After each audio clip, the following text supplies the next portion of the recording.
and it's evening time, and it's the 11th of September 2015, and this is my take on the astrological yod. Enough of you have asked me over recent weeks and months to do something on the yod, and I thought, well, okay, let's do it then. So what is a yod? A yod is like a yacht sail shape in an astrological chart. A yod is when you have two planets 60 degrees apart from each other, making a sextile, with a third planet 150 degrees away from each of the other two planets.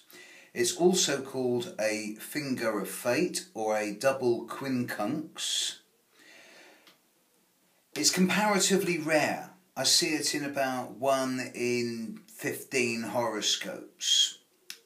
Certain sub-generations, for example, those of the last 50 years with the Neptune-Pluto sextile, which is fairly consistent in charts of people born in the last half century, there's a fair few people of that generation who will have a yod in their horoscope.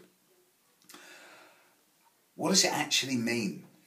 Well, an inconjunction, an angle of 150 degrees, it's like an itch you can't scratch. It's a niggle and it's a frustration. It's a challenging aspect, but it's not what I call a difficult one. It's not difficult enough that you have to do something about it, like a square or an opposition.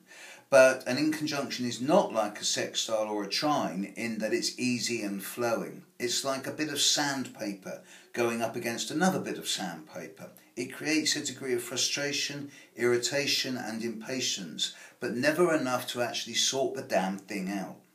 However, when you have two quincunxes from the same planet to two other planets in sextile to each other, you have the yod formation. It's a double quincunx and it creates a pattern of more than frustration and irritation.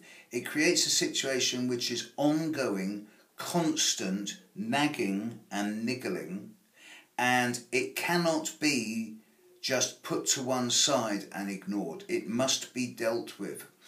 Often I find that the yod creates a pattern in one's horoscope where a situation evolves ad infinitum in one's life. The more you try and put it aside, the more new circumstances spring out of the blue which continue to represent the problems of the yod. The key to this is to look at the house position that the planet not in the sextile is in. And there you will find the area of challenge most commonly represented. It has to be dealt with, and it must be dealt with on the spot. It cannot be shunted aside, otherwise it gets worse. Look at not so much the two planets in sextile to each other, because this is the easy area. This is where you can flow and work. I mean, a sextile is a blend of 2 and 3. It's 1/6 of a circle. It has the hard work ethic of the 2, but also the flowing, harmonious ethic of the 3. And when you put the two together, a sextile is the aspect of opportunity.